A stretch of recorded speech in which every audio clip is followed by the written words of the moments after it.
మహిళలు ఉచితంగా బస్సులో ప్రయాణం చేయడాన్ని ప్రధానమంత్రి గారి స్థాయిలో జీర్ణించుకోలేకపోతా ఉన్నాడు. తప్పేంది, కొన్ని రాష్ట్రాలు అక్కడ నుండి మహిళల మీద వారికి ఒక ఆర్థికంగా ఉపయోగపడాలనేటువంటి ఆలోచనతో ఉచిత బస్సు సౌకర్యం కలిగేసింది. వాస్తవంగా దీనికి మెట్రోకు సంబంధం లేదు. మెట్రో ప్రయాణికుల సెక్టర్ మెట్రో ప్రయాణికులదే. ఇవాళ కూడా మెట్రో పరంగా ఇంటర్వ్యూ చేస్తే ఇంకా బోగీలు పెంచమని అడుగుతూ ఉన్నారు.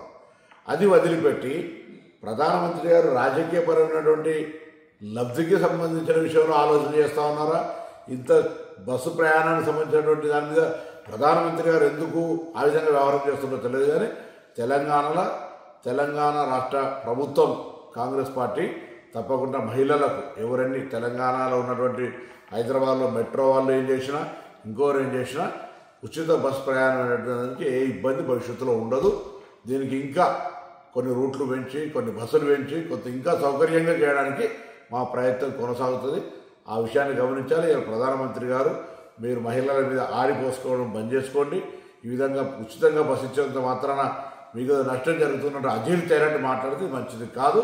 ఇటువంటి చిన్న పరమైన వ్యాఖ్యలు చేసి ప్రధానమంత్రి స్థాయికి దిగజార్చుకోవద్దని ఈతో చెప్తా ఉన్నాను.